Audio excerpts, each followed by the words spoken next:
Bueno, muy bien. Hoy vamos a seguir con la aproximación lineal de las ecuaciones de Einstein. Es decir, vamos a seguir trabajando con campo gravitatorio débil.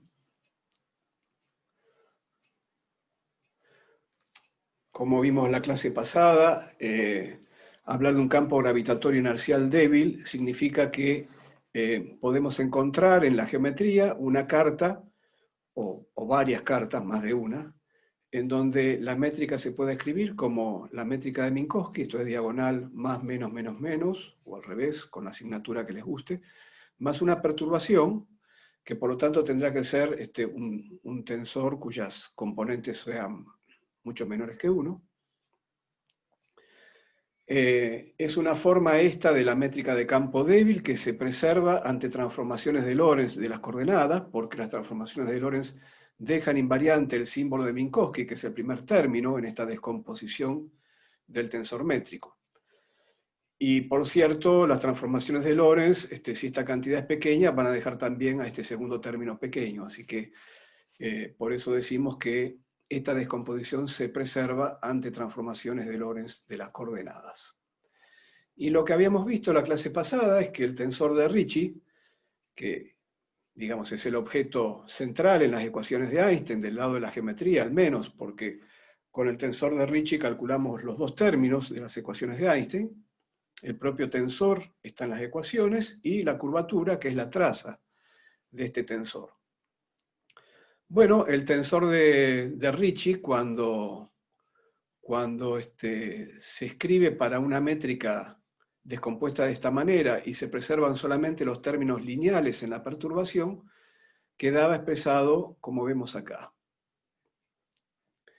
Recuerden que siempre que usemos en este tipo de aproximación lineal la subida o bajada de índices, lo vamos a hacer con el símbolo de Minkowski, porque la otra parte de la métrica generaría términos cuadráticos en la perturbación que no nos interesan. La clase pasada ya lo mencioné, pero ya que lo tenemos escrito acá, lo voy a repetir.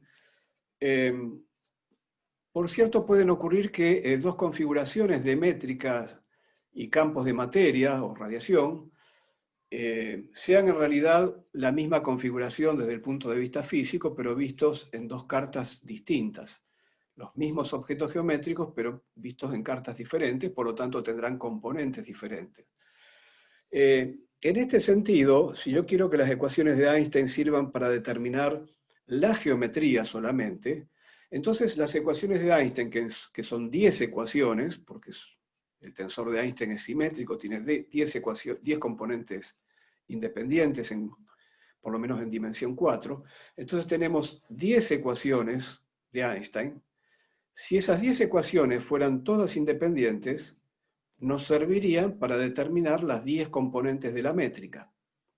Pero nosotros precisamente no queremos determinar las 10 componentes de la métrica, porque si así ocurriese, estaríamos determinando no solo la geometría, sino la carta también en la que vamos a leer esa geometría. Entonces, de alguna manera, esas ecuaciones de Einstein, que son 10, tienen que estar relacionadas entre sí para disminuir el número de componentes independientes que vamos a determinar y dejar entonces la libertad que corresponderá a la elección de la carta. La clase pasada habíamos enfatizado esta cuestión y habíamos dicho que la conservación automática del miembro izquierdo de las ecuaciones de Einstein, que es el miembro que da la geometría, esto es, que la cuadridivergencia del tensor de Einstein sea idénticamente cero, no importa de qué geometría se trate, no importa si estamos evaluándolo en la solución de las ecuaciones o en una métrica cualquiera, esto vale para una métrica cualquiera. Bueno, esto precisamente expresa que las ecuaciones de Einstein están ligadas entre sí y que por lo tanto va a haber una suerte de libertad de gauge. Esto lo decimos ahora en comparación con el electromagnetismo que vamos a analizar enseguida. Y bueno, y que por lo tanto no van a determinar todas las 10 componentes del tensor métrico. Y bueno, cuando ocurre una cosa como esta, cuando hay una libertad de gauge detrás de esto, hablamos de que estamos frente al segundo teorema de Noether. Para comparar con el electromagnetismo y entender mejor de qué estamos hablando, supongamos que las ecuaciones dinámicas del electromagnetismo, que son estas que ya conocemos, y que son ecuaciones diferenciales de segundo orden para el potencial, porque el potencial derivado me da el F, y en esta ecuación estoy derivando el F, así que tenemos segundo orden, si vemos esto como una ecuación para el potencial. Como sabemos, acá hay 4 ecuaciones que salieron de variar la acción electromagnética respecto de las componentes del cuadripotencial. Pero sabemos también que estas ecuaciones dinámicas que resultaron de esa variación tienen una invariancia ante transformaciones de gauge del potencial. Esto es, si yo cambio el potencial electromagnético y me paso a otro potencial que se relaciona con el primero de esta manera, el tensor de campo no cambia, porque el tensor de campo es la derivada exterior del potencial. Y la derivada exterior de este potencial o de este otro es exactamente la misma porque la derivada exterior es nilpotente y entonces este término no juega al tomar la derivada exterior. Entonces, estas ecuaciones dinámicas tienen esta invariancia ante la transformación de gauge del potencial. Entonces, habiendo invariancia, y por supuesto la acción electromagnética que se construye con la F también tiene esa invariancia. Entonces, habiendo tal invariancia, las ecuaciones deberían estar ligadas entre sí, porque las ecuaciones evidentemente no van a determinar completamente el potencial electromagnético, porque el potencial electromagnético está todavía sujeto a esta libertad de gauge. Viéndolo desde el punto de vista del principio variacional, podríamos decir lo siguiente: si estoy variando respecto del potencial una acción que tiene una invariancia de gauge frente a estas transformaciones de gauge del potencial, entonces quiere decir que de las 4 variaciones independientes que yo puedo tomar para variar la acción respecto del potencial, hay una de esas variaciones que no juega en realidad, porque si yo aplico esa variación, que sería la variación que corresponde a la transformación de gauge, que es lo que está acá, la acción no se entera de eso. Entonces, las 4 ecuaciones que yo obtuve de ese principio variacional no pueden ser independientes entre sí, porque una de las 4 variaciones es una mera transformación de gauge que no produce nada en la acción. Y efectivamente, estas ecuaciones dinámicas que resultan del principio variacional están ligadas entre sí porque tienen conservación automática también. Si yo le tomo al miembro de la izquierda la derivada exterior, y automáticamente esto me da 0, no importa quién sea f, sea o no sea solución de las ecuaciones. Y esto es lo mismo que tenemos en el caso de las ecuaciones de Einstein. Entonces, todo esto nos lleva a concluir que para el problema que queremos atacar ahora, que es el de resolver las ecuaciones en la aproximación lineal, debe haber en esas ecuaciones también una invariancia de gauge, es decir, debe haber una transformación de la perturbación que no altera las ecuaciones, y en este caso eso quiere decir que no altere el tensor de Ricci, porque el tensor de Ricci, con ese tensor es como con quien se construyen esas ecuaciones. Bueno, efectivamente, en el tensor de Ricci linealizado que vimos al comienzo, podemos reemplazar H por esta otra cantidad. Fíjense que esto es algo que se parece bastante a la transformación de gauge del potencial electromagnético, pero claro, acá en el término derivada exterior de xi, xi es una función, y bueno, aparecen las 4 derivadas de esa función. En cambio ahora vamos a tener no una función, sino un cuadrivector, chi sub i, y sus derivadas. La idea es que esto que estamos viendo acá para la perturbación HIJ es una transformación de gauge en el sentido que si reemplazamos en el tensor de Ricci, el tensor de Ricci no se entera. Del mismo modo que el tensor de campo electromagnético F no se entera de esta transformación de gauge del cuadripotencial.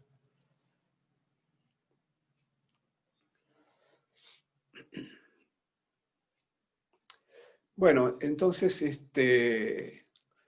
esta transformación de gauge que estamos viendo acá para la perturbación H y J no es más que el caso particular para la aproximación lineal de una invariancia de gauge que vamos a ver en la última clase cuando veamos la acción del campo gravitatorio inercial, y vamos a ver que en esa acción, si yo cambio el tensor métrico, este G acá es el tensor métrico, si lo cambio por la adición de la derivada del I del tensor métrico respecto de un cuadrivector chi, vamos a ver que vamos a tener una invariancia de la acción.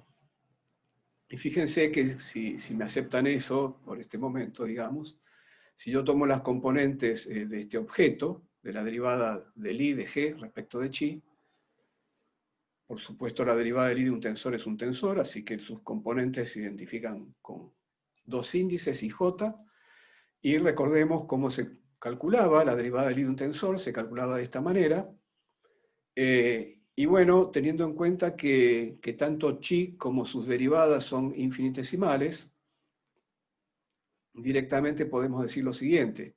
En el primer término, G y J, si lo descomponemos como la métrica de Minkowski, más una perturbación, H, bueno, entonces este primer término sería cuadrático en la perturbación, porque H es pequeño y chi también es pequeño. Entonces, en este primer término, que tendría solamente la derivada de H, sería de orden 2, lo tiramos. Vamos a este otro. De vuelta, G está descompuesto como eta más H. El término de H por chi no lo considero solamente el término de eta. Me queda eta kj, chi k, I. Voy al otro término, me queda eta y k, reemplazando G por eta. Bueno, chi k, j. Y como es el símbolo de Minkowski el que se usa para subir y bajar índices, entonces esto queda precisamente la correspondiente transformación de gauge en la aproximación lineal. Entonces, esta va a ser la transformación de gauge general, pero en la aproximación lineal queda así. Bueno, esta transformación de gauge tiene también otra mirada posible. Supongan ustedes que hacemos un cambio de coordenadas, un cambio de carta. Entonces pasamos de las coordenadas xy a coordenadas xy más chi. Entonces, ¿qué pasaría en el tensor métrico? El tensor métrico lo estoy desarrollando en la correspondiente base coordenada, pero ahora ocurre que al cambiar de coordenadas, la base coordenada va a sufrir un cambio. Entonces, este diferencial de xy va a cambiar a diferencial de xy más diferencial de chi. Y lo mismo con este. Entonces, en este producto tensorial voy a tener un término cuadrático en diferencial chi, voy a tener un diferencial, sí es este símbolo, en realidad no chi. Voy a tener un diferencial xi, producto tensorial con un diferencial xj, pero ese cuadrático no lo tomo en cuenta. Y entonces me va a quedar solamente los dos términos lineales en chi, y el primer término, que sería el término que corresponde a esta parte de la transformación de las coordenadas. Quiere decir entonces que si desarrollo la derivada de xi como la derivada de xi respecto vamos a hacer acá nos va a convenir cambiar el índice mudo, lo vamos a llamar K para pasar al siguiente renglón. Entonces voy a mirar acá como GKJ diferencial o derivada exterior de chi K. Y entonces la derivada de chi K tengo que hacer la derivada de chi K respecto de I multiplicar por diferencial xy. Entonces voy a ir sacando diferencial xy por diferencial xj afuera. Acá hago lo mismo, pero llamo al índice mudo J, va a ser el que va a ser llamado K, y entonces me va a quedar G y K, y esta derivada exterior la voy a escribir como las derivadas de xi K respecto de J por el diferencial XJ. Y entonces así generé este término y este término. El primer término, bueno, G y J se descompone como el símbolo de Minkowski más la perturbación. Pero en los dos siguientes términos, como ya tengo chi que es pequeño, directamente la métrica es reemplazada por el símbolo de Minkowski. Y entonces ahora leo qué le pasó a las componentes del tensor métrico cuando cambié las coordenadas y por lo tanto induje un cambio de base. Bueno, de este lado, estas componentes se leían como eta y j más h y j. Y del otro lado, después de haber hecho la transformación de las coordenadas, voy a tener en el primer término eta y j más h y j, pero después voy a tener dos términos más. En resumen, sacándome de encima el eta y j que está de los dos lados, lo que me queda es que la perturbación se transformó de esta manera, que es precisamente lo que llamamos la transformación de gauge de la perturbación. Es decir, la transformación de gauge de la perturbación puede ser leída también como el resultado de haber hecho un cambio de coordenadas, pero no cualquier cambio de coordenadas, sino esta suerte de desplazamiento de las coordenadas. Bueno, entonces, viendo que tenemos un esquema muy parecido al que teníamos en electromagnetismo, nos podemos preguntar si es posible aquí también elegir un gauge tal que las ecuaciones de Einstein en este caso queden en la forma más sencilla posible.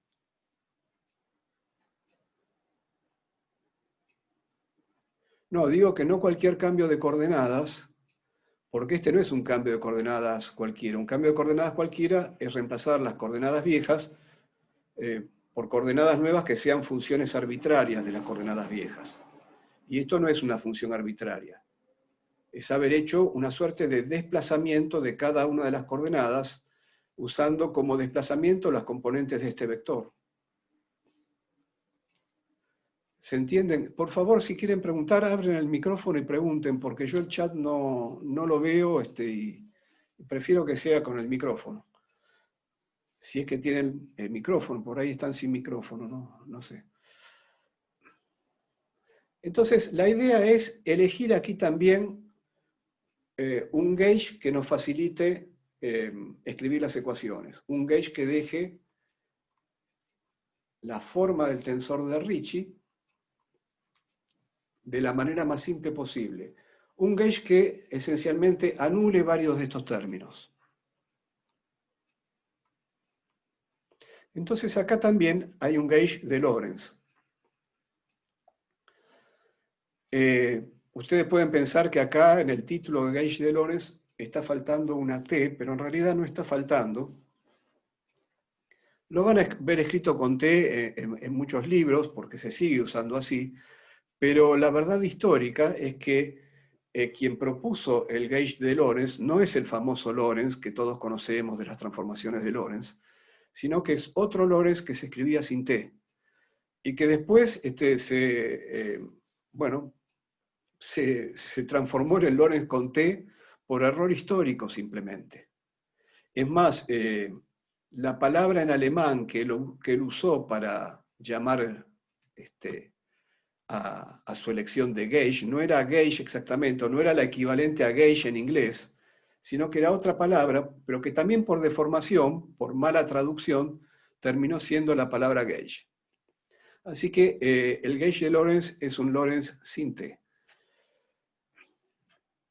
Entonces decíamos que vamos a tratar de elegir un gauge que nos facilite la forma de escribir las ecuaciones. Entonces la idea es esta, como la transformación de gauge tiene 4 generadores ahora, a diferencia del electromagnetismo que tenía una única función generadora, va a ser posible fijar 4 condiciones. Entonces, las 4 condiciones de alguna manera se parecen al gauge de Lorentz, porque este término que está acá significa levantar el índice K, convertirlo en L, y contraer con la derivada L.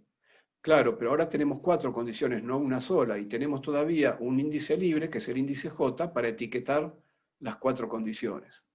Pero esa cuadridivergencia nula que tendríamos en el gauge de Lorentz del electromagnetismo, esa cuadridivergencia igualada a 0, en las ecuaciones linealizadas de Einstein, en realidad no conviene igualarlo a 0, sino que conviene igualarla a esta cantidad, como vamos a ver inmediatamente. Esta cantidad a la que vamos a igualar, si atendemos de vuelta acá que este símbolo de Minkowski nos sirve para subir, por ejemplo, el índice K y convertirlo en L, esta cantidad que está del otro lado es un medio de la traza de la perturbación, J. Entonces, el gauge de Lorentz, usando el símbolo de Minkowski para subir índices, se escribe sencillamente así, donde H es el símbolo que usamos para la traza. Bueno, vamos a ver por qué esto nos simplifica la expresión del tensor de Ricci. Volvamos entonces al Ricci. Vamos a ver, ¿qué tenemos acá? Tenemos un eta KL que va a servir para subir un índice. Viene acá, nos sube el índice L y lo convierte en K. Entonces lo que tenemos acá es H y K con K arriba, coma K, coma J. El orden entre el I y el L no importa, lo podríamos dar vuelta, porque H es simétrico, es la perturbación del tensor métrico y es simétrico. Así que, si prefieren, pensémoslo como LI, y entonces estoy levantando el L y convirtiéndolo en K, y después tengo un coma K. Tengo la estructura que tengo de la cuadridivergencia que tengo en el miembro izquierdo del gauge de Lorentz. El índice J en este término es I. Entonces, y toda esta cantidad todavía está derivada 2 veces. Una vez es como está en el gauge de Lorentz, que tengo solo una derivada primera, tengo una cuadridivergencia con una etiqueta más que J. Pero acá tengo una segunda derivada y es precisamente la derivada J. La derivada K es la que se contrajo para dar la cuadridivergencia. Bien, entonces todo esto, de acuerdo al gauge de Lorentz, hay que reemplazarlo por un medio de H, I, porque I era la etiqueta, coma J, porque J es la segunda derivada que está acá. Entonces, una vez usado el símbolo de Minkowski, subí el índice, etc., entonces apliqué el gauge de Lorentz, este término se convirtió en un medio de la derivada segunda de la traza JI. Lo mismo pasa con el primer término. Es otro medio de la derivada de la traza JI. Ahora, el tercer término, fíjense cómo viene el símbolo de Minkowski, se combina no con un índice de derivación, sino que se combina con los 2 índices de la perturbación. Entonces, eta KL, HK, por supuesto eta KL entra dentro de las derivaciones, da lo mismo porque es constante. Entonces, entra dentro de las derivaciones para subir los índices, y entonces acá, al subir K y convertirlo en L, me quedó la traza de H, la traza de la perturbación, que es lo que llamamos H. Me quedó entonces H, y J. Entonces tengo un medio de H, y J, un medio de H, y J, menos H, y J. Los 3 primeros términos se cancelaron en el gauge de Lorentz. Me quedó solamente el último. ¿Quién es el último? Eta KL se contrae ahora con los 2 índices de derivación. Entonces tengo, como eta KL es diagonal, voy a tener la derivada segunda respecto de x0, menos la derivada segunda respecto de x1, menos la derivada segunda respecto de x2, menos la derivada segunda de x respecto de x3. Tengo el d'Alembertiano en la geometría de Minkowski, no en la geometría G. Quiere decir que habiendo quedado este último término, que no es ni más ni menos que el d'Alembertiano de cada una de las componentes de la perturbación, con este menos y con este un medio, me quedó que en el gauge de Lorentz el tensor de Ricci tiene por componentes menos un medio del d'Alembertiano de cada una de las componentes de la perturbación. Bueno, esto sí que es mucho más sencillo que lo que teníamos al comienzo. Entonces recordemos siempre que este símbolo acá es el d'Alembertiano en la métrica de Minkowski. Ahora vamos a ver cómo queda el tensor de Einstein. En R y J voy a reemplazar menos un medio d'Alembertiano de H y J. R ya es lineal en la perturbación, entonces el G y J que acompaña al R lo reemplazo directamente por la métrica de Minkowski, para evitar términos de segundo orden en la perturbación. Entonces me queda menos un medio, eta y J. ¿Y quién es R? Y bueno, R es la traza del tensor de Ricci, entonces es menos un medio del d'Alembertiano de la traza de la perturbación.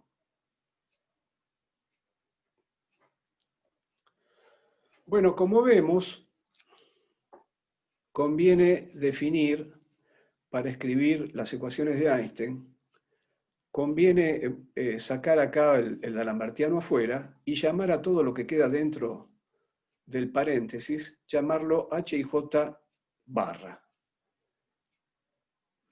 Todo lo que quedó dentro del paréntesis lo vamos a llamar H y J barra. Como vamos a usar la traza también, fíjense qué pasa con la traza. Si le tomo la traza a H barra, la traza me va a quedar la traza de H, y al tomar la traza al símbolo de Minkowski, me queda 4. Recuerden que tengo que levantar el índice I para tomar la traza, esto se convierte en la identidad, y la traza de la identidad es el número de dimensiones. Entonces la traza de H barra me queda la traza de H menos 4 medios, es decir, me queda menos 2H. Es decir, la traza de H barra es menos la traza de H. Quiere decir que si yo trabajo con H barra y después quiero retornar a H, que es la verdadera perturbación, claro, entonces tendría que despejar H de acá. Paso el menos un medio de eta y JH sumando para el otro lado, pasa sumando, pero H lo reemplazo por menos H barra. Y entonces quiere decir que una vez que yo resuelva las ecuaciones para H barra, a partir de H barra y su traza, reconstruyo la perturbación H. Bueno, entonces, con esta definición de H barra, el tensor de Einstein queda menos un medio del d'Alembertiano de H barra. Este aproximado es porque obviamente estoy linealizando, alude al proceso de linealización. ¿Cómo quedó el gauge de Lorentz? Bueno, resulta que usando H barra también el gauge de Lorentz se simplifica.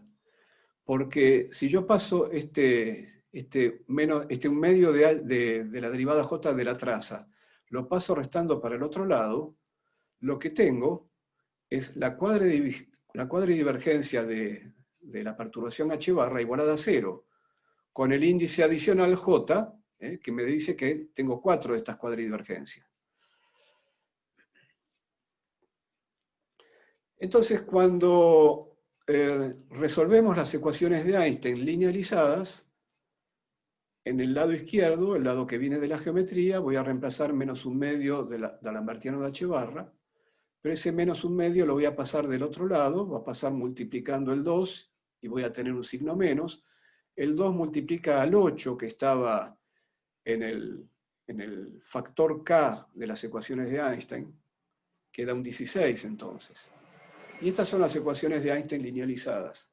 Pero atención, que siempre estas ecuaciones de Einstein hay que resolverlas junto con el gauge de Lorentz. La solución que vaya a obtener acá tiene que ser compatible con el gauge de Lorentz, porque llegamos a estas ecuaciones usando el gauge de Lorentz. Bueno, entonces vamos a ver como primer aplicación de todo esto que está acá, vamos a encontrar cómo es la métrica para un campo estático. En parte de esto ya algo hablamos, porque la clase pasada para encontrar el factor K en las ecuaciones de Einstein usamos esta aproximación para hacer el link con el potencial gravitatorio newtoniano. Pero ahora lo vamos a ver resolviendo directamente estas ecuaciones para una distribución de materia no relativista en reposo. Es decir, este tensor de energía-momento no depende del tiempo, es estático entonces. La solución que vamos a obtener no va a depender del tiempo tampoco. Entonces, recuerden que tenemos un fluido de materia, pero si es no relativista, la presión es despreciable frente a ρ, porque ρ es la densidad de energía, y para la densidad de energía, si la materia no es no relativista, si se mueve a velocidades pequeñas, en todo caso, pero bueno, de hecho vamos a suponer que está en reposo, va a ser reemplazada simplemente por la densidad de masa multiplicada por c cuadrado.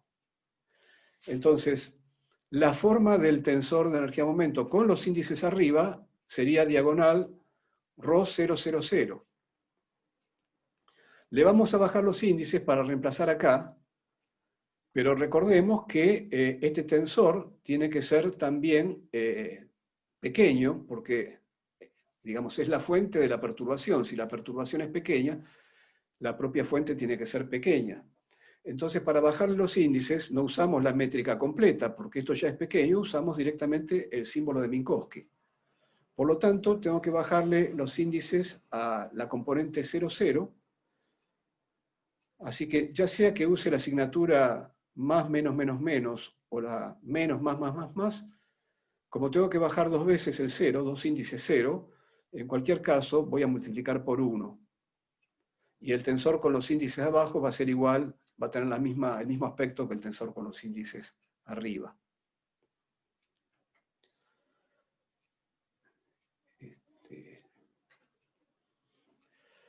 Bien. Bueno, entonces reemplazo en las ecuaciones. Como digo, el ρ va a ser simplemente la densidad de masa por c cuadrado, entendiendo que la materia está en reposo. De este lado, el D'Alembertiano tiene una derivada segunda respecto del tiempo, pero no la voy a considerar porque la solución va a ser estática. Y lo que sigue después es menos el laplaciano. Entonces lo que va a estar de este lado es menos el laplaciano. Si ustedes usan la otra asignatura, no pasa nada, porque el D'Alembertiano va a tener el signo opuesto, pero también la métrica va a tener el signo opuesto. Así que, en definitiva, las cosas se van a compensar. De todos modos, yo voy anotando acá, cada vez que haya una cuestión con la asignatura, voy haciendo el llamado a atención correspondiente para que ustedes lo vayan considerando. La solución de todo esto, entonces, la solución de menos laplacianos de h igual a menos una constante por diagonal ρ000, bueno, es muy sencilla. La componente 0,0 de h barra cumple que su laplaciano es proporcional a ρ. Y las otras componentes cumplen que su laplaciano es 0. Entonces la solución estática, más simple, obviamente las ecuaciones de Laplace, la ecuación de Laplace tiene distintas soluciones, pero la solución estática es más sencilla. Digamos, esas otras soluciones se gobiernan con condiciones de contorno que tendría que dar en el infinito para quedarme entonces con que las componentes espaciales de la perturbación directamente valen 0. Y en cuanto a la componente temporal, tiene que cumplir que su laplaciano sea proporcional a ρ. Pero esa es la ecuación de Poisson. Y la ecuación de Poisson es la misma ecuación de Poisson que conocemos para el potencial gravitatorio newtoniano. Entonces, salvo por esta constante que acá tiene, además de g, tiene el c a la cuarta, que se simplifica con este c cuadrado, y me queda un c cuadrado abajo, y que no tiene 4π como en la ecuación de Poisson para el potencial gravitatorio newtoniano, sino que tiene un 16π, así que hay un factor 4 acá. Entonces, salvo por eso, el resultado es que la perturbación h barra es 4 veces sobre c cuadrado el potencial gravitatorio newtoniano, 0, 0, 0. Tengo que verificar que esto cumple el gauge de Lorentz, si no, esta solución no me sirve. Entonces, para verificar que cumple el gauge de Lorentz, tengo que verificar que se cumple esto que está acá.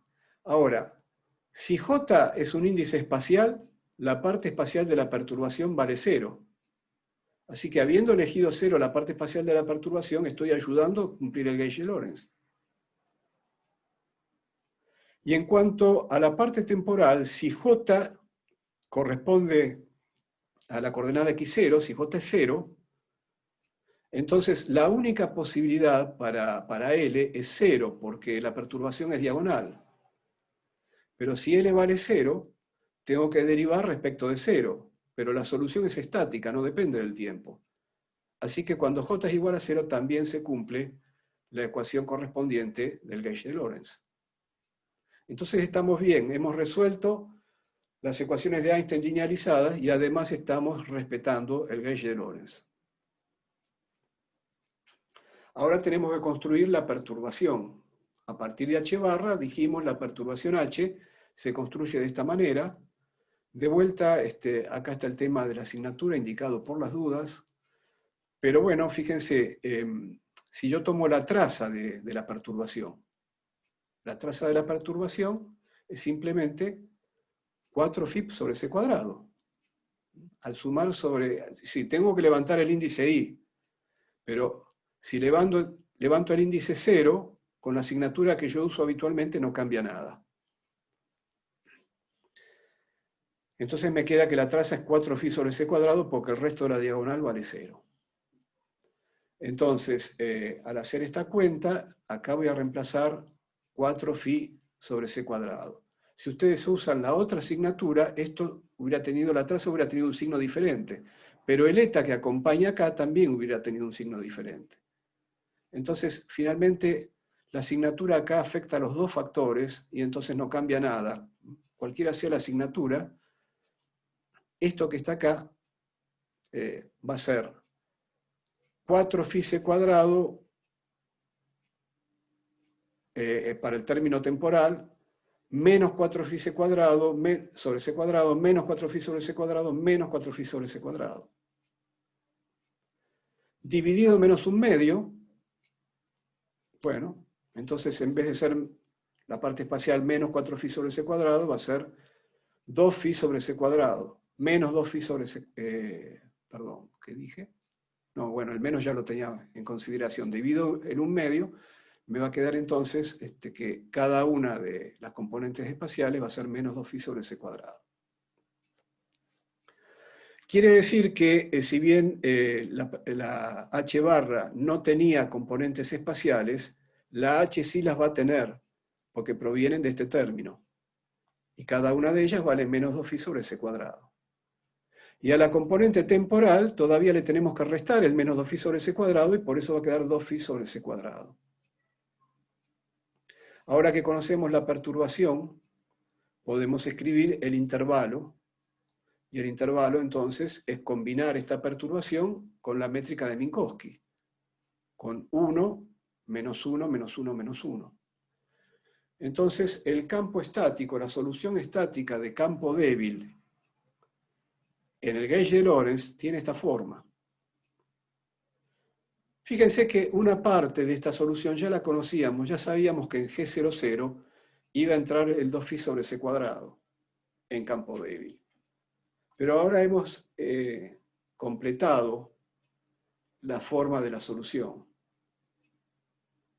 Esta no es la única forma que puede tener una solución estática en campo débil, es la forma que tiene la solución estática en campo débil en el gauge de Lorentz. Quiero repetir una cosa que dije recién porque no me expresé del todo claramente. Es decir, si yo uso la otra asignatura, el d'Alembertiano cambia de signo y por lo tanto cambia de signo la solución H barra. Y si cambia de signo la solución H barra, cambia de signo la perturbación. Entonces acá, si yo uso la otra asignatura, acá voy a arrancar con un menos 1, pero el término de perturbación que lo va a acompañar va a decir menos 2φ sobre c cuadrado.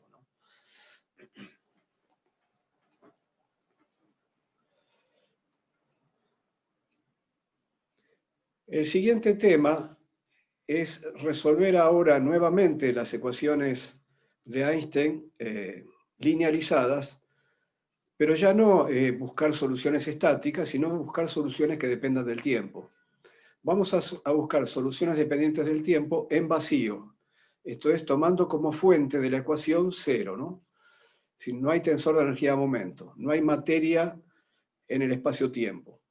Solamente hay una ecuación de ondas sin fuentes y por lo tanto lo que esperamos obtener como resultado para la perturbación es una onda.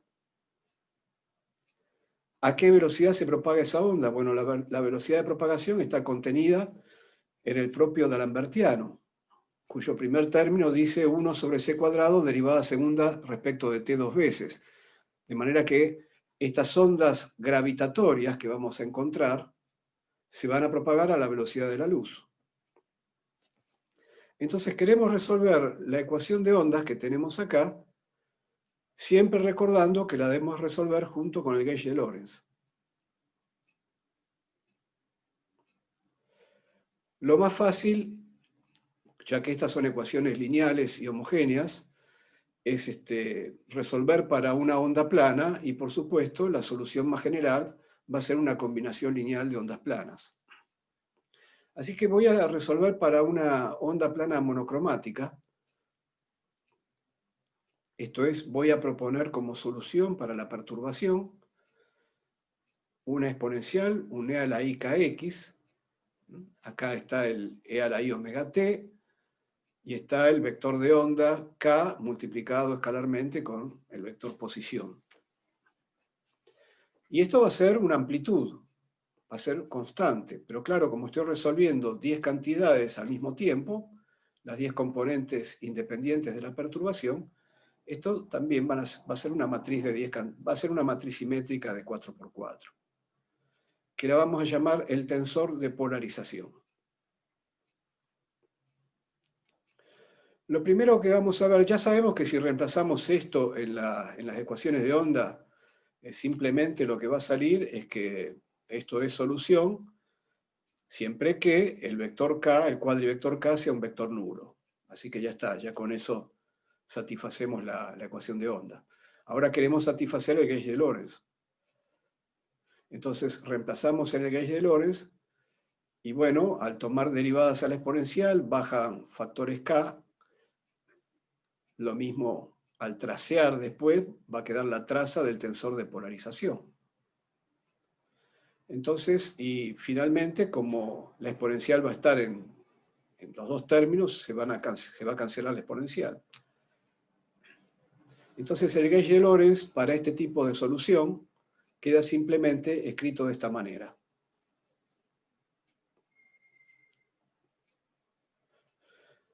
Como sabemos, porque también ocurre en el electromagnetismo, el gauge de Lorentz no fija completamente el gauge.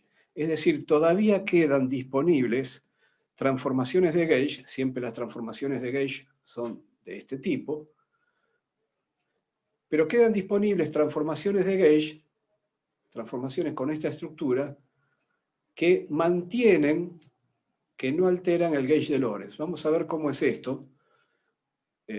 Supongamos que, bueno, yo hago una transformación de gauge en principio cualquiera, y me quiero fijar qué le pasa a esta cantidad que en el gauge de Lorentz vale 0. Puedo conseguir ciertos generadores, ciertas funciones xi sub i, tales que esta cantidad se siga manteniendo en el valor 0, que se siga manteniendo el gauge de Lorentz. Bueno, muy bien, vamos a ver. Entonces, reemplazo en esta expresión la nueva forma que tiene la perturbación. Y entonces, bueno, cuando reemplace el primer término h, naturalmente me genera la misma expresión. Pero cuando reemplace los siguientes términos, voy a generar nuevas cosas, que son estas cosas que están acá. Reemplazo el segundo y tercer término acá, y genero entonces esto. Y reemplazo en la traza y genero entonces esto.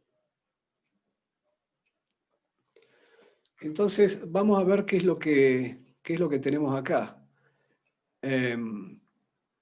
Fíjense, Eta KL es simétrico y está contraído con sigma LK. Entonces, como los índices son mudos y hay una contracción con un tensor simétrico, nada pasa si en este segundo término yo intercambio K con L. Entonces tengo dos veces Xi sub K, L. Con un medio y con un menos. Entonces me queda menos, una sola vez, eta KL Xi sub K, L. Y de este lado, ¿qué tengo? Y todavía tengo el coma J, que está acá fuera del paréntesis. Y de este lado tengo eta KL Xi sub K, J, L, pero como son derivadas parciales, las puedo permutar, y entonces tengo eta KL Xi sub K, L, J, lo mismo que está acá. Entonces, esos tres términos se cancelan. El que no se cancela es este, que ¿a qué corresponde? Corresponde a tomarle a cada Xi sub J el d'Alembertiano, porque fíjense que la derivada segunda KL está contraída con eta KL. Quiere decir que ante una transformación de gauge, en principio cualquiera, la estructura del gauge de Lorentz cambia de esta manera, cambia por el agregado del d'Alembertiano de las Xi sub J. Quiere decir que si yo ya adopté el gauge de Lorentz y no me quiero mover de ahí, todavía tengo una variedad de transformaciones de gauge para hacer que no me sacan del gauge de Lorentz. Con cualquier conjunto de 4 generadores Xi sub J que tengan d'Alembertiano nulo, todavía estoy haciendo transformaciones de gauge que no me sacan del gauge de Lorentz. Entonces, tengo todavía 4 cantidades más que puedo explotar. Y las voy a explotar para llevar el tensor de polarización a la forma más simple posible. Voy a tratar de anularle, eligiendo estas 4 cantidades, voy a tratar de anularle 4 componentes al tensor de polarización. Entonces, para fijar ideas, voy a tomar una onda monocromática plana que se propague en la dirección X. Por supuesto, si yo sé resolver para la dirección X, sé resolver la onda plana para cualquier dirección. Entonces, la exponencial toma esta forma y la 1 forma K, según vemos aquí, bueno, C por T es X0, entonces K sub 0 es menos K, por este menos que está acá. Y K sub 1 es K, es el factor que acompaña a X. Todo esta fase sería la contracción de KL con XL. Por eso KL o KJ tiene que ser esta 1 forma. Entonces, para la libertad de gauge remanente, voy a elegir las funciones Xi sub J de esta manera, que claramente cumplen con la ecuación que me mantiene dentro del gauge de Lorentz. Estas amplitudes, θ mayúscula J, son arbitrarias. No importa qué valor tienen, se cumple con esta ecuación. Entonces, justamente son estas amplitudes las que yo voy a tratar de elegir para cancelar 4 componentes del tensor de polarización. A estas amplitudes las divido por IK a propósito, porque yo sé que voy a tener que derivar estas funciones para hacer la transformación de gauge, y en la derivada me va a bajar un factor IK.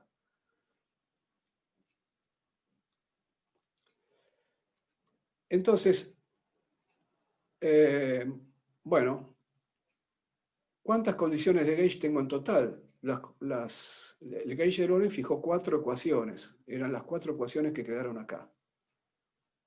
Ya la ecuación de ondas está satisfecha. Recuerden que esta ecuación, la ecuación de ondas está satisfecha con tal de que el vector K sea nulo. Entonces, ¿cuántas condiciones fija el gauge de Lorentz? 4, son estas 4 ecuaciones, una para cada J. Pero tengo todavía la libertad de elegir estas 4 cantidades θ mayúscula J. Eso quiere decir que finalmente voy a tener 8 condiciones sobre el tensor de polarización.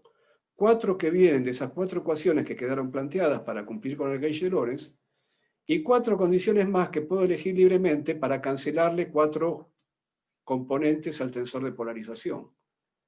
Es decir, de las 10 componentes independientes que tiene el tensor de polarización en principio, por ser una matriz de 4×4 simétrica, 8 de esas 10 van a quedar de alguna manera fijadas por las elecciones de gauge. Es decir, que el tensor de polarización va a tener únicamente 2 grados de libertad. La onda gravitatoria va a tener 2 únicos, genuinos grados de libertad. Vamos a ver cómo funciona eso entonces. Bueno, esto se los dejo como ejercicio, pero si yo tengo la libertad todavía de hacer estas transformaciones de gauge, entonces reemplazo estas Xi sub j en la transformación de gauge, acá, y bueno, entonces como las Xi vienen con la misma exponencial que trae la perturbación en la solución de la ecuación de ondas, a propósito, ¿no? Las Xi están elegidas con la misma exponencial, los exponenciales se van a cancelar, y entonces la transformación de gauge no va a ser una transformación para la fase, sino simplemente va a ser una transformación para las amplitudes.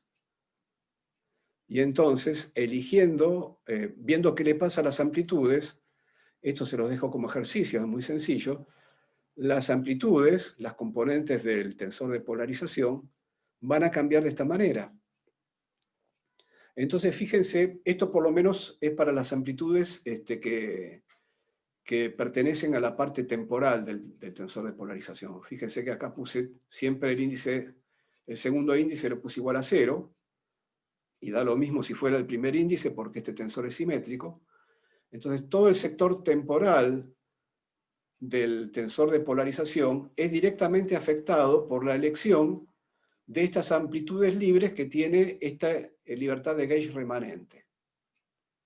Entonces, tengo acá 4 amplitudes libres en la libertad de gauge remanente que puedo usar para cancelar H00, H10, H20 y H30 después de aplicar esa libertad de gauge remanente. Entonces, si las amplitudes se transforman de esta manera, yo puedo elegir, por ejemplo, a θ mayúscula 0 como menos un medio de H00, y entonces en el nuevo gauge, el nuevo H00 me da 0. Ahora que ya elegí el valor de θ0 mayúscula, elijo θ1 mayúscula para cancelar H10, y así siguiendo. Bueno, entonces ya cancelé todo el sector temporal del tensor de polarización. Pero todavía no apliqué el gauge de Lorentz, lo dejé expresado. El gauge de Lorentz eran esas 4 ecuaciones que habían quedado expresadas, una para cada valor de J. Ahora voy entonces a esas 4 ecuaciones porque ahora ya me deshice del sector temporal del tensor de polarización. Y entonces digo lo siguiente. El primer término del gauge de Lorentz es una contracción del cuadrivector de onda con el tensor de polarización. Lo descompongo, recuerden que el vector de onda tenía 2 componentes, la componente 0 y la componente 1. Entonces la primera componente, la 0, era menos k. En realidad este menos k es para la asignatura que yo estoy usando, porque yo había escrito la 1 forma k, acá, la 1 forma, le tengo que subir el índice, y si dejo el signo menos es que estoy subiendo el índice en la asignatura más, menos, menos, menos. Entonces me quedó que k supra 0 es menos k, contraído, es decir, bueno, como estoy contrayendo, si el L lo tomé igual a 0, el que va acá es L igual a 0, me quedó H0J. Pero H0J, como ya suprimí el sector temporal del tensor de polarización, y como el tensor de polarización es simétrico, no importa si 0 está en segundo o en primer lugar, este término ya no va. El segundo término de esta contracción es con L igual a 1, donde K vale 1. Bueno, acá me parece que me equivoqué en un signo, porque acá tendría que haber subido el índice y en mi signatura tendría que haber cambiado el signo, así que acá me parece que me estoy equivocando. Así que, bueno, quedemos atentos a qué pasa con este signo.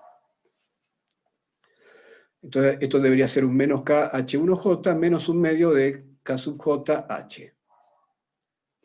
Entonces tengo una ecuación para cada valor de J. Si J es igual a 0, bueno, si J es igual a 0, como el sector temporal del tensor de polarización ya se anuló, este primer término desaparece. Me queda el segundo término. Claramente K sub 0 no es 0, entonces lo que tiene que ser 0 es la traza del tensor de polarización. El gauge de Lorentz me obliga en este caso, una vez que ya anulé el sector temporal del tensor de polarización, me obliga a anular la traza del tensor de polarización. Ahora vayamos al sector espacial, J igual a alfa, donde alfa es 1, 2 o 3. Si J es igual a alfa, entonces me queda que la traza ya se anuló, así que el último término no está.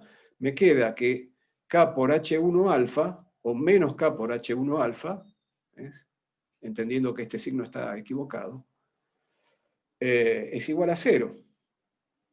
Así que da lo mismo cuánto vale ese signo, lo cierto es que el resultado es que H1 alfa debe ser 0. Esto es, en este gauge en el que estamos trabajando, no solo se anula el sector temporal del tensor de polarización, sino que también se anula el sector espacial asociado a la dirección de propagación, que es la dirección X, según la hemos tomado. Entonces, las únicas componentes no nulas del tensor de polarización son las componentes espaciales que sean transversales a la dirección de propagación. El tensor de polarización en este gauge es transversal y tiene traza nula. Se lo llama el gauge TT. Así que la forma que tiene es esta que está acá. Le quedan dos componentes independientes porque por un lado tiene que ser simétrico, así que lo que vaya acá tiene que ser también lo que vaya acá. A eso lo llamamos H cruz, digamos. Y en la parte de la diagonal, como hay que anular la traza, esta componente tiene que ser menos la otra. Entonces, esto es H más menos H más. Este tensor de polarización se puede descomponer en estos dos términos. Un término proporcional a H más, donde H más es libre, es el grado de libertad, y otro término proporcional a H cruz, que también es libre. Lo que representan H más y H cruz son dos estados de polarización independientes. Igual que si resolviéramos la onda electromagnética, la onda plana electromagnética, tendríamos dos estados de polarización independientes que están relacionados el uno con el otro por una rotación de 90 grados. En este caso, entre estos dos estados de polarización independientes, lo que hay es una rotación de 45 grados. Porque si yo tomo la matriz diagonal 1, 0, 0, menos 1, y le aplico una rotación de 45 grados, que como ustedes saben, la rotación se calcula, la matriz de rotación es el coseno de alfa, seno de alfa, menos seno de alfa, coseno de alfa. Pero si alfa es 45 grados, me queda 1 sobre raíz de 2, 1 sobre raíz de 2, etc. Bueno, si le aplico la matriz de rotación y su traspuesta a cada lado, a esta matriz diagonal, lo que me sale es la matriz del otro estado de polarización. Así que entre estos dos estados posibles de polarización independientes, hay una rotación de 45 grados.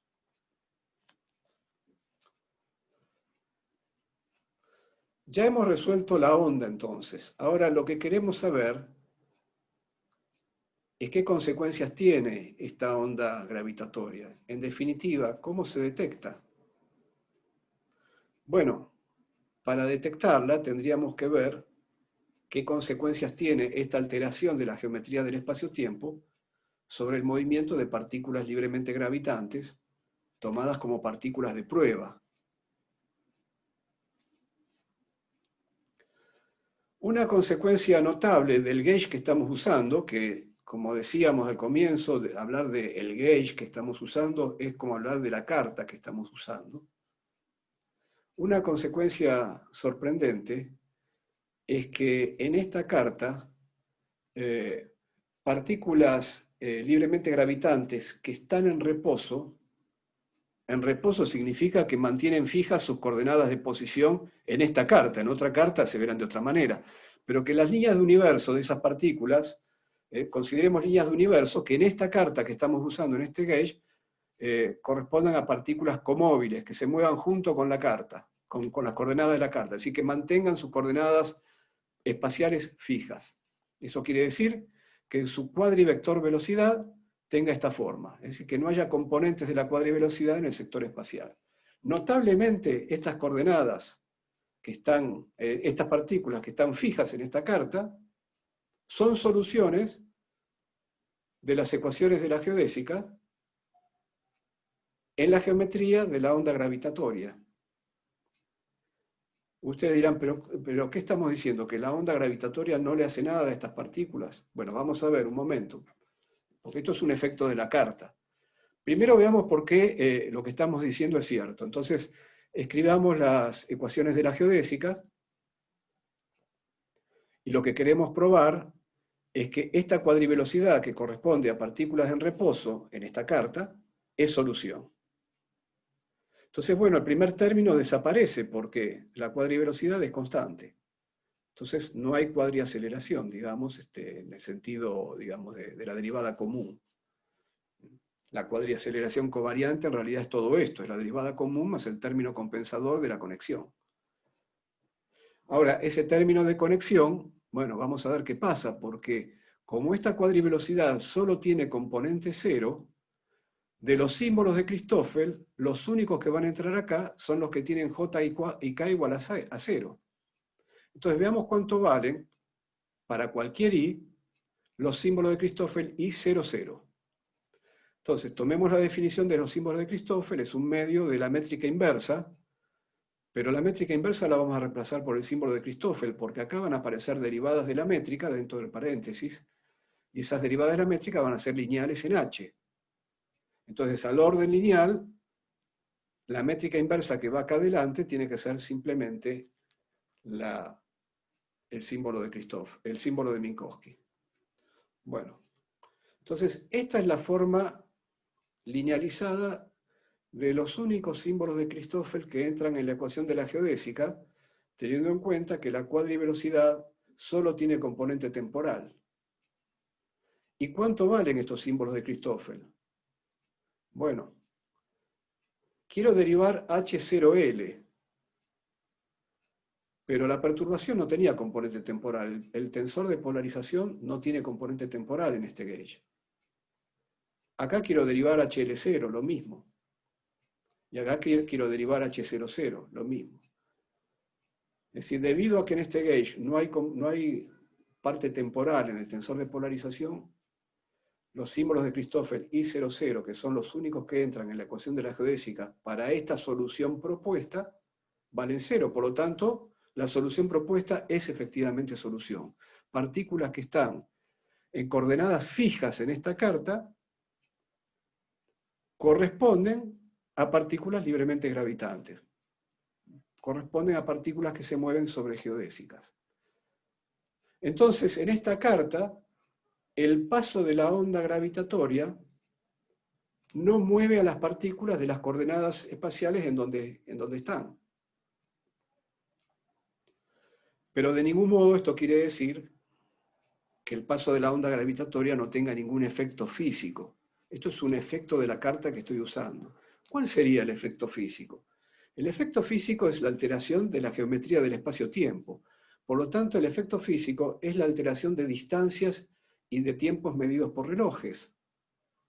Entonces, lo que yo quiero ver, si las distancias en estas partículas que se ven como si estuviesen en reposo en esta carta, están cambiando o no debido al paso de la onda gravitatoria. Pero ¿qué serían, cómo podría haber partículas comóviles con una cosa que viaja a la velocidad de la luz? Digamos, no. Bueno, Eso no entiendo. eso es lo que estamos tratando de ver, que si bien son comóviles en esta carta, la distancia entre partículas está cambiando por el paso de la onda gravitatoria. Esto es un efecto que no es físico, es un efecto de la carta en la que estamos trabajando, que no sabemos bien cómo es la carta, lo estamos descubriendo ahora, porque es la carta que resultó elegida por una elección de Gauge que hicimos porque nos resultaba cómodo ir eliminando términos en las ecuaciones. Cuando veamos cosmología, sucede lo mismo, vamos a usar también una carta comóvil, donde vamos a decir que a cada galaxia le corresponde un determinado valor de X, de Y, de Z. Es como colgarle una etiqueta a cada galaxia. Es decir, esta es la galaxia que tiene X tanto, Y igual a tanto, Z igual a tanto. Y uno va a decir, pero ¿cómo? Las galaxias están fijas, el universo no se está expandiendo. Sí, el universo se está expandiendo, pero las coordenadas que tiene cada galaxia no nos interesan para calcular la expansión. Lo que nos interesa es cómo es la distancia entre las galaxias, y la distancia se va a calcular con el tensor métrico. Entonces calculemos la distancia y veamos si están cambiando o no.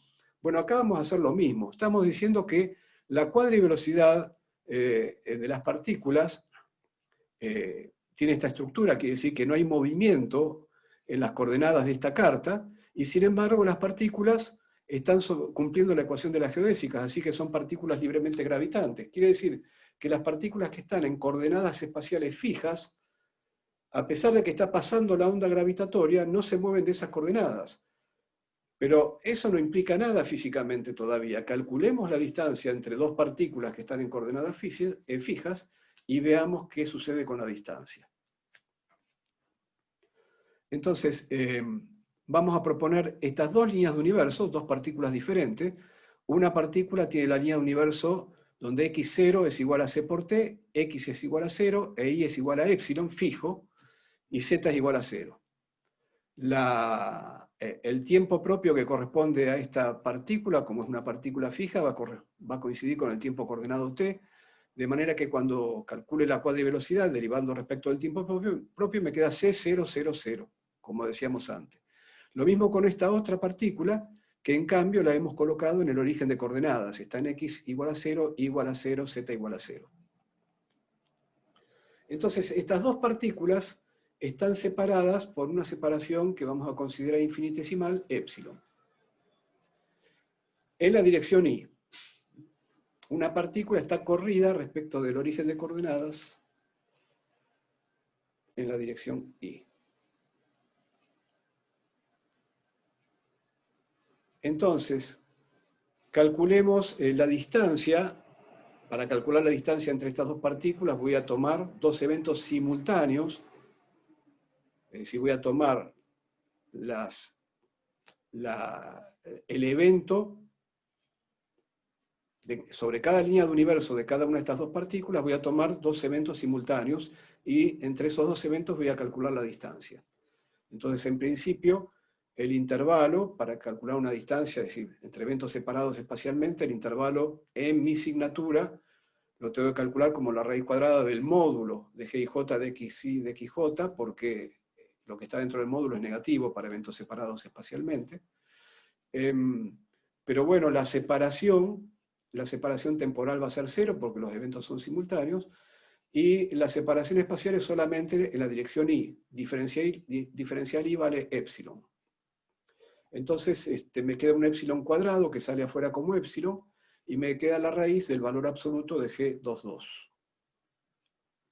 G22, como estamos en la teoría linealizada, es la cantidad eta 22, que es menos 1 en mi signatura, más la perturbación.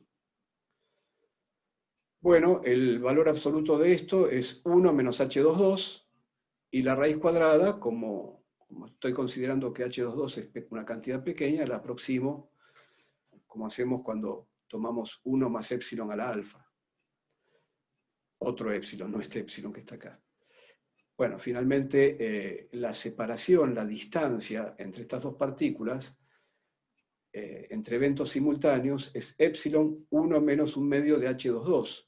Pero H22 es la perturbación, y la perturbación es una onda monocromática. Cuando le tomemos la parte real a la exponencial, me quedará un seno, un coseno, bueno, con la fase que corresponda. Esto H22 está cambiando en el tiempo. Por lo tanto, el paso de la onda altera la distancia entre dos partículas que están fijas en la carta. Es decir, las partículas que están fijas en la carta son partículas libremente gravitantes en este gauge. Pero eso no quiere decir que la distancia entre ellos no cambie. El paso de la onda modifica la distancia. Y por cierto, cuando no pase ninguna onda, cuando H22 valga 0, la distancia va a quedar inmodificada, va a ser épsilon, la distancia va a ser una distancia fija, pero el paso de la onda la altera. Entonces, por ejemplo, si para H22 tomemos una onda en la polarización más, entonces, ¿cuánto vale H22?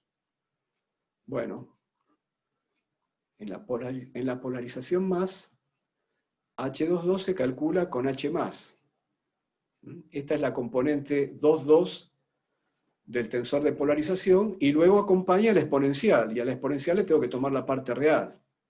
Bueno, eligiendo convenientemente la fase inicial, directamente la parte real la puedo escribir como el seno de kx menos c por t, o si quieren como el coseno, es lo mismo, es una elección de fases, es solamente elegir a partir de dónde cuento el tiempo. Bueno, entonces esta es la distancia entre las dos partículas. Como las dos partículas están en x igual a 0, este x lo voy a reemplazar por 0. Podemos hacer lo mismo con una partícula que en lugar de estar separada respecto del origen a lo largo de la dirección y, lo esté a lo largo de la dirección z. Como estoy usando la onda con polarización más, recuerden que la componente ZZ del tensor de polarización era menos la componente YY, porque la traza tenía que sumar 0. Entonces, la misma situación, pero para dos partículas que están separadas a lo largo de la dirección Z, me da, en lugar de un menos acá, me da un más. Quiere decir que las separaciones en Y y en Z están a contrafase. Cuando al pasar la onda está aumentando la distancia entre partículas desplazadas en la dirección Y, al mismo tiempo, para distancias que se miden en la dirección Z, las distancias en Z están disminuyendo y viceversa. Hay una oscilación de las distancias a contrafase. Ese es el efecto físico del paso de la onda. Entonces, para hacernos una idea más gráfica de todo esto,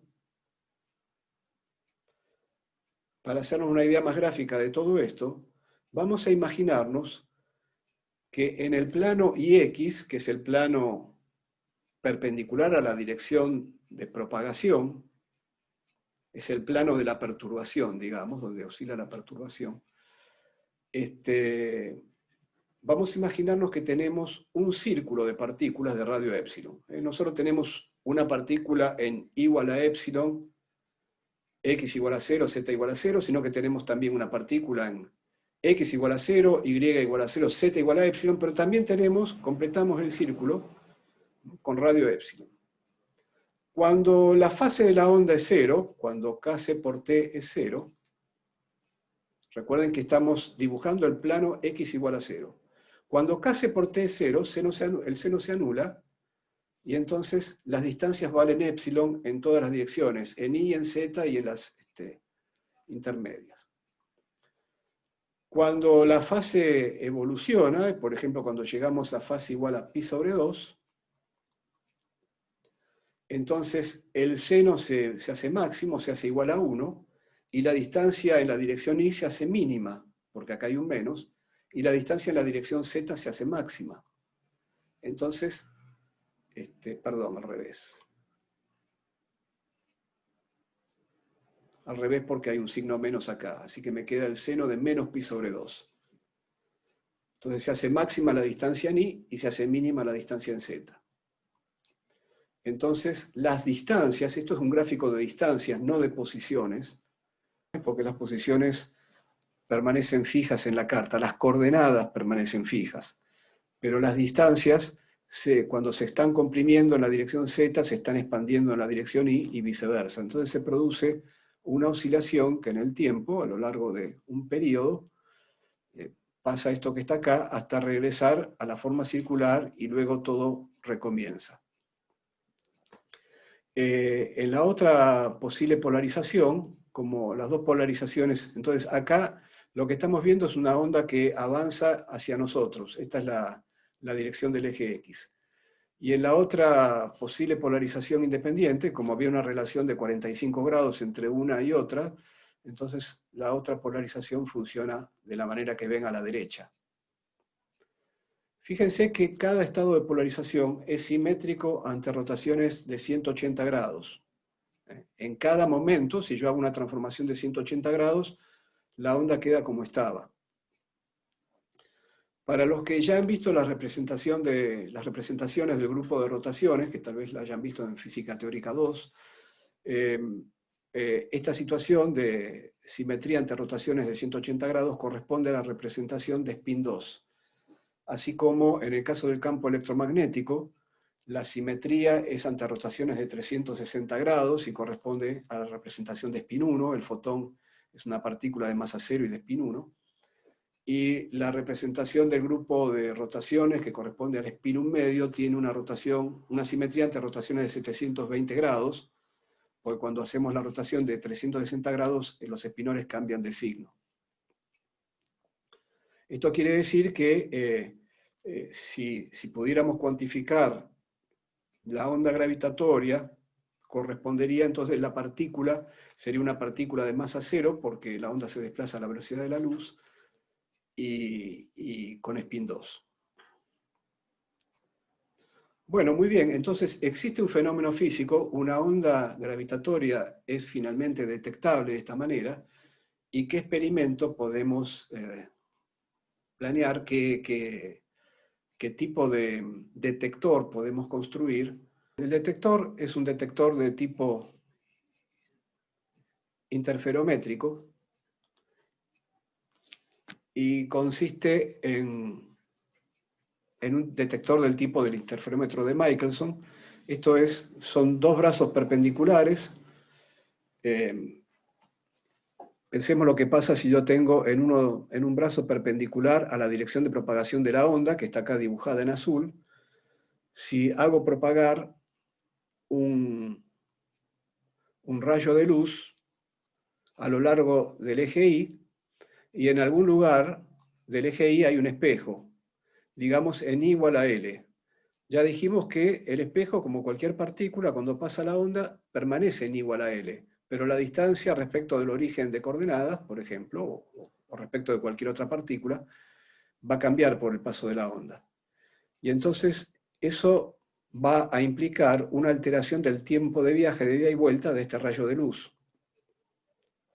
Y como el cambio en I está a contrafase del cambio en Z, si yo comparo dos rayos, uno que viaja en I con uno que viaja en Z, voy a observar una diferencia de fases entre esos dos rayos. Esa es la idea del detector interferométrico.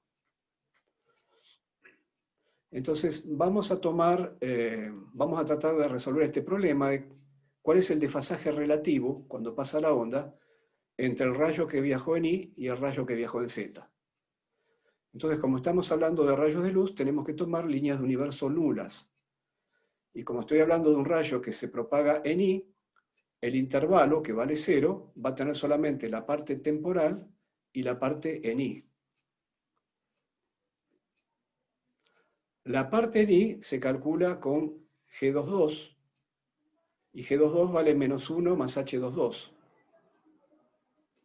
Y la parte en T se calcula con G00, pero no hay perturbación en la parte temporal en este gauge. Entonces queda directamente así. Quiere decir que para el rayo que se propaga en I tenemos esta relación entre el desplazamiento en I y la evolución del tiempo. Una cosa les tengo que advertir en este punto. En realidad, si yo quiero ver cómo evoluciona un rayo de luz, no solo me tiene que preocupar que la línea de universo sea nula, sino que además sea una geodésica nula. Y yo no lo estoy demostrando acá. Así que les dejo como ejercicio que discutan si a este orden de aproximación que estamos considerando, el orden lineal en la perturbación, esta línea de universo que se mueve en I y en T, por cierto, funciona o no como una geodésica, si cumple la relación de la ecuación de la geodésica al orden de aproximación considerado. al orden lineal. Entonces queremos mostrar que el paso de la onda modifica la frecuencia que puedo medir, digamos,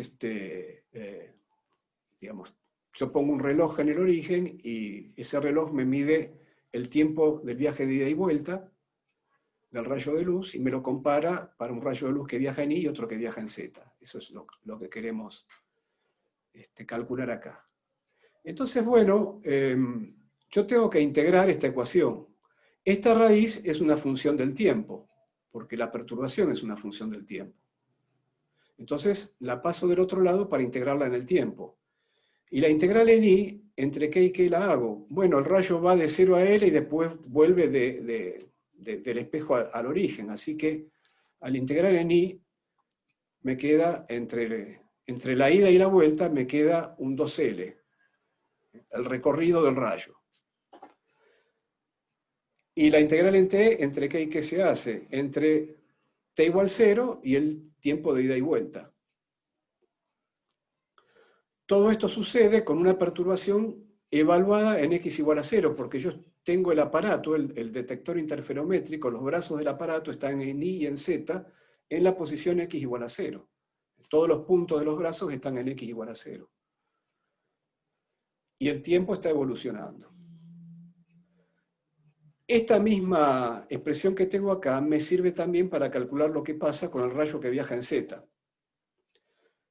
Si suponemos que los dos brazos tienen la misma longitud, la expresión será la misma, salvo porque para el viaje en Z, como dijimos antes, en lugar de un menos acá tendré que considerar un signo más.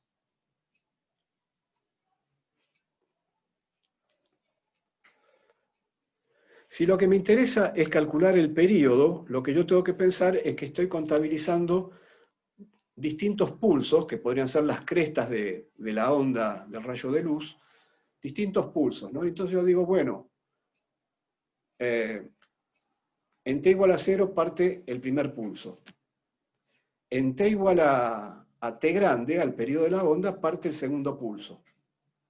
Entonces el segundo pulso viaja no a partir desde T igual a 0, como el primer pulso, sino a partir desde un T igual al periodo de la onda. Es la siguiente cresta de la onda luminosa, no de la onda gravitatoria, ¿no? De la onda luminosa. Pero ese segundo pulso va a recorrer también la distancia 2L, en la ida y la vuelta entre el espejo y la fuente. Pero, ¿qué va a ocurrir? Como la onda altera los tiempos de viaje, puede ser que el segundo pulso viaje un tiempo distinto. Y entonces regrese en un tiempo de ida y vuelta, más un tiempo que no va a ser igual al tiempo t, que es el tiempo, la diferencia de tiempos inicial entre el primero y el segundo pulso. Puede volver con una diferencia de tiempos diferente, que llamaremos t'. Y entonces vamos a decir que el reloj que está en mi origen, y que por cierto, como está fijo en el origen, su tiempo propio coincide con el tiempo coordenado, que es esta t chica, entonces que ese reloj puede detectar una diferencia en la frecuencia de emisión y respecto de la frecuencia de recepción. Cuando el rayo regresa con otro periodo, con otra diferencia de tiempo entre el primer pulso y el segundo pulso, porque la onda gravitatoria al pasar modificó los tiempos de viaje del primero y segundo pulso. Entonces tengo que estar preparado para que el periodo de recepción T' sea distinto del periodo de emisión T. Si yo resto ambas integrales, la de el primero y el segundo pulso, y por ahora estoy siempre trabajando con el brazo que está en la dirección Y. Estoy trabajando con el signo menos. Si resto ambas integrales, voy a tener una primera integral que está acá dibujada en verde, está dibujado el verde, el intervalo de integración, entre 0 y el tiempo de ida y vuelta. Y el segundo pulso está dibujado en fucsia entre el periodo de emisión y el tiempo de ida y vuelta más el periodo de recepción. Si yo resto ambas integrales, lo que me va a quedar es una comparación entre una integral que se realiza entre 0 y el periodo de emisión y otra integral que se realiza en este intervalo. Porque al restarlas, hay toda una parte que es común a ambas integrales, donde el integrando es el mismo, y entonces al restarlo se cancelan. Quiere decir que de la resta de lo que le sucede al primero y al segundo pulso, lo que salgo, lo que obtengo, lo que sale, es esta relación entre una integral que se hace entre 0 y el tiempo de emisión, y el periodo de emisión, y otra integral que se realiza entre el tiempo de ida y vuelta y el tiempo de ida y vuelta más el periodo de recepción. Ahora, el periodo de emisión de un pulso luminoso es una cantidad muy pequeña. Es 10 a la menos 15 segundos, por ejemplo. Si el periodo de emisión es mucho menor que el periodo de la onda gravitatoria, entonces yo puedo considerar que la perturbación en este intervalo de tiempo tan corto que es el del periodo de emisión, la perturbación es aproximadamente constante y puedo sacarla fuera de la integral. La integral que está del otro lado merece la misma consideración, porque el intervalo de integración, ¿cuánto mide? Mide lo que mide el periodo de recepción.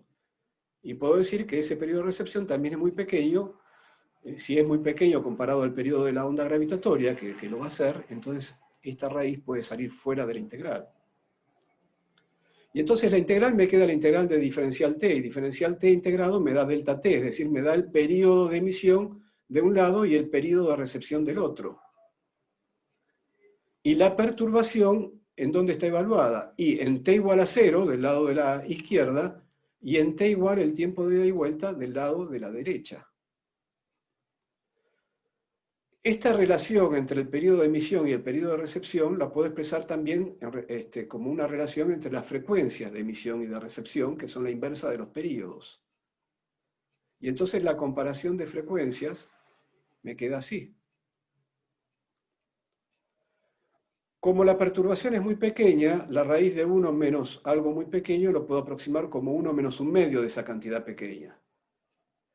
Y acá, como está la menos 1, me va a quedar 1 más un medio de la cantidad pequeña. Entonces, la relación entre frecuencias de recepción y de emisión queda finalmente así, tirando los términos de cuadrático para arriba en la perturbación. Y este tiempo de ida y vuelta dentro de la misma aproximación lo puedo aproximar por 2L sobre C, a la manera minkowskiana, la distancia recorrida dividido la velocidad de la luz. Y esta es la relación entre las frecuencias de recepción y de emisión por la alteración que produce el paso de la onda gravitatoria, por la alteración H+, donde más recuerden que es porque estoy utilizando la polarización más y no la polarización cruz. Y bueno, ahora, yo puedo medir esto. Bueno, ¿cómo funciona el detector? El detector, como dijimos, es un detector interferométrico. Lo que va a hacer no es leer directamente este corrimiento de frecuencias, sino que va a hacer una comparación con lo que sucede de la misma manera sobre el eje Z, sobre otro brazo que está a lo largo de la dirección Z, donde el corrimiento de frecuencia va a ocurrir también, pero con un signo diferente, debido a que H33 tiene que ser menos H22, porque la traza es 0 en este gauge. Y entonces, el corrimiento de frecuencias que ocurre en Z va a llevar un signo más acá. Entonces, si comparamos lo que pasó en I con lo que pasó en Z respecto de la frecuencia de emisión, bueno, haciendo simplemente las cuentas, me queda este resultado. Y el aparato compara estas dos frecuencias en la recepción mediante un corrimiento de franjas de interferencia, como ocurre en los interferómetros de Michelson. Es decir, si la onda gravitatoria no pasa, esas franjas están de determinada manera.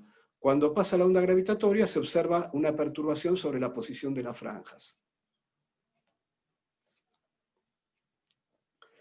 Si reemplazo acá en nuestra onda plana monocromática, donde por cierto el K que está acá es 2pi sobre la longitud de onda de la onda gravitatoria, mientras que lo que está a la izquierda es la frecuencia de la luz y se relaciona con la longitud de onda de la luz. Entonces lo que sale es esto que está acá.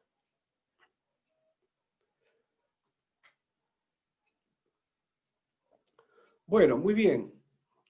Para que esto sea medible tendría que tener un valor razonable, es decir, el aparato tendría que estar preparado para medirlo. Ahora, ¿de qué orden de magnitud se espera que sea esta cantidad que está acá? O en otras palabras, ¿de qué orden de magnitud se espera que sea la amplitud de una onda gravitatoria? Bueno, esto es algo que hay que modelarlo. Hay que hacer mucho cálculo numérico, porque lo que hay que modelar es, por ejemplo, la coalescencia entre dos agujeros negros. Dos agujeros negros que están orbitando uno alrededor de otro, es decir, alrededor del centro de masa común. Dos agujeros negros que están orbitando así, y que se van atrayendo, porque van emitiendo ondas gravitatorias y van perdiendo energía mecánica, entonces están cada vez más cerca, hasta que al final se unen y forman un solo agujero negro.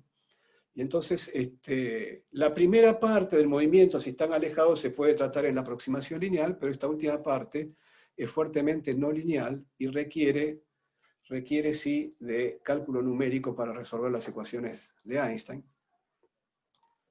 Y entonces, modelando para agujeros negros de masas estelares, por ejemplo, es decir, de una masa que puede ser 5 masas solares, 10 masas solares, 20 masas solares, lo que se espera, y para una distancia, digamos, razonable en el universo, lo que se espera es que esta amplitud pueda ser del orden de 10 a la menos 22. Esto es lo que se llama el strain. Bueno, como ustedes saben, hace muy pocos años, en 2015, se realizó la primera detección de una onda gravitatoria en un detector interferométrico llamado LIGO. En realidad son dos detectores que trabajan juntos, ubicados en Estados Unidos, en dos lugares diferentes, en el estado de Luisiana, en el sur, cerca del Golfo de México, digamos, y otro en el noroeste, en el estado de Washington. Y entonces, para que poder detectar este corrimiento de las franjas de interferencia, no solo el aparato tiene que tener la sensibilidad suficiente para amplitudes de la onda gravitatoria tan pequeñas, sino que también los brazos de los interferómetros tienen que estar diseñados, tienen que tener una longitud comparable a la longitud de la onda gravitatoria. Y la longitud de la onda gravitatoria para este tipo de fenómenos de coalescencia de agujeros negros se calcula como en unos miles de kilómetros. Y entonces, bueno, ¿cómo construir un interferómetro cuyos brazos midan miles de kilómetros? Bueno, en realidad los brazos de estos interferómetros LIGO tienen unos 4 kilómetros, pero el rayo de luz va y viene muchas veces adentro, rebotando entre espejos, de manera que la longitud efectiva que alcanzan estos brazos es de 1200 kilómetros. Esta primera detección, que ocurrió en 2015, correspondió a la coalescencia de dos agujeros negros de masas 29 y 36 masas solares. Todo esto se calcula en esos modelos numéricos, donde lo que se calcula es, bueno, si los agujeros negros tuvieran tal masa y tuvieran tales espines, rotaran sobre sus ejes con tales momentos angulares intrínsecos, si esos momentos angulares estuvieran paralelos o no, o estuvieran orientados con cierto ángulo entre ellos.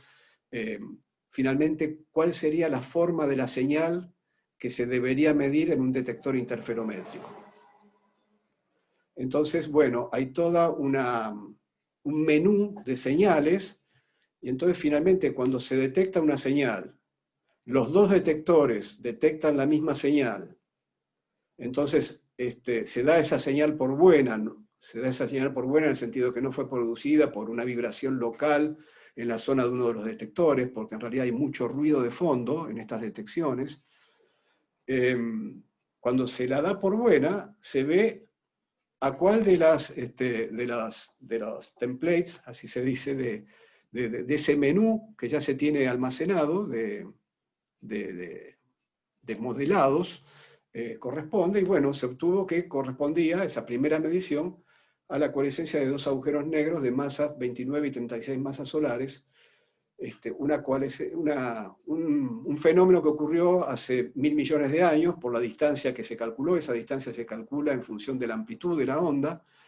Y otra cosa que se pudo averiguar fue que la energía radiada en onda gravitatoria corresponde a 3 masas solares.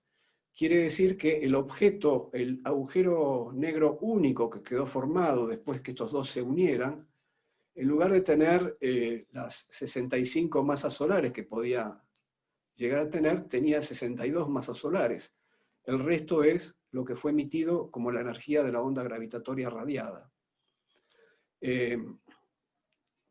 Bueno, es importante decir que esta detección de 2015 ocurrió inmediatamente después que el detector LIGO empezó a funcionar. LIGO viene funcionando como del año 2000, pero con muy baja sensibilidad, se sabía que no iba a poder llegar a medir nada, pero desde el 2000 para acá se fue perfeccionando, se fue agregando, se fue modificando para que sea cada vez más sensible, hasta que se había alcanzado la sensibilidad que sí se esperaba, que era una sensibilidad razonable para que llegara a tener alguna detección. Y cuando el aparato se encendió con esa sensibilidad, prácticamente inmediatamente hizo la primera detección, y hoy en día, cuando está funcionando, detecta más o menos un evento de estos por semana. Un evento muy importante que fue detectado en 2017 fue la primera detección de la coalescencia de 2 estrellas de neutrones. La importancia de que sean estrellas de neutrones y no agujeros negros es que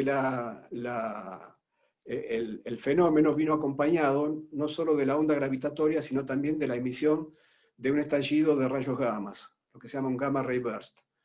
Es decir, el fenómeno se vio tanto en ondas gravitatorias como en ondas electromagnéticas, en rayos gamma. El estallido de rayos gamma fue observado 1,7 segundos después que la onda gravitatoria. La importancia de que sean 2 detectores, y ahora hay un tercero que está en Italia, que se llama Virgo, es porque por la comparación se puede hacer una especie de triangulación comparando los tiempos de llegada de la onda a cada uno de los detectores, y de esa manera la pequeña diferencia de tiempo nos habla de en qué dirección venía la onda. Es decir, como la Tierra es curva, la onda no llega al mismo tiempo a cada uno de los detectores, y entonces de esa manera se puede determinar más o menos en qué dirección vino, y por ese motivo entonces, cuando Virgo ya estaba funcionando, felizmente ocurrió esta detección no solo de la onda gravitatoria, sino también del gamma ray burst, y entonces con Virgo funcionando se pudo saber que la onda gravitatoria venía de una dirección que coincidía con la del gamma ray burst. Si no, con 2 detectores solamente, no es posible determinar fielmente la dirección de la cual proviene la onda gravitatoria. Bueno, está programada desde hace tiempo en realidad, cada vez se posterga más, la construcción de un observatorio interferométrico en el espacio con brazos de millones de kilómetros, porque cambiando la longitud de los brazos, observamos en otro rango de longitudes de onda de la onda gravitatoria. Y eso corresponde a otro rango de frecuencias de la onda gravitatoria, por cierto. Virgo y LIGO exploran esta banda de frecuencias que corresponde a este tipo de fenómenos de coalescencia de masas de agujeros negros de algunas masas estelares. Pero con otra longitud de brazos se explorará otro rango de frecuencias que va a corresponder a fenómenos muy diferentes, por ejemplo, la colección de los agujeros de miles de millones de masas solares que hay en los centros galácticos, como también a ondas gravitatorias primordiales y otros fenómenos. Bueno, yo lamento que haya sido tan entrecortada la clase de hoy por la pérdida de señal, pero les sugiero que ustedes visiten estos sitios web que están acá para informarse mejor del funcionamiento de estos detectores interferométricos. Y les quiero decir solamente para finalizar que en 2017 se otorgó el Premio Nobel de Física a la primera detección de ondas gravitatorias, lo cual abre un panorama muy diferente para la astronomía, porque ahora hay una astronomía que se llama de mensajeros múltiples, Es decir, la astronomía ahora no se hace ya solamente en ondas electromagnéticas, que pueden ser de radio, pueden ser visibles, de rayos X, de microondas, de todo el espectro electromagnético, hasta llegar a los rayos gamma, como decíamos, sino que se puede hacer también con ondas gravitatorias y comparar entonces, como vimos, los dos tipos de observaciones.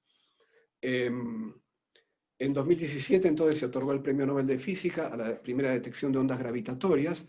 Lo recibieron tres físicos, bueno, unos que encabezaban la colaboración, LIGO-Virgo, y el otro es Kip Thorne, que contribuyó teóricamente a todos estos desarrollos. Kip Thorne es uno de los autores de un libro que consideramos como la Biblia de la relatividad general, que es el Gravitation. Misner, Thorne y Wheeler son los autores.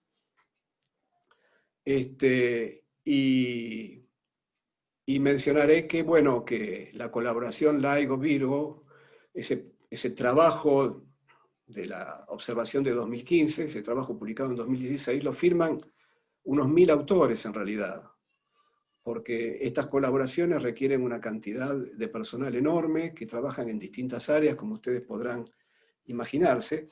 De esos 1000 autores, 3 son argentinos, y una de ellas, Gabriela González, era además la vocera de la colaboración LIGO en ese momento. Es una colega nuestra de la Universidad de Córdoba que vive en Estados Unidos, en Luisiana, desde hace muchos años. Y en este video de YouTube, que yo estoy dejando acá el link, la van a ver como una de las personas que anuncia la detección de la onda gravitatoria.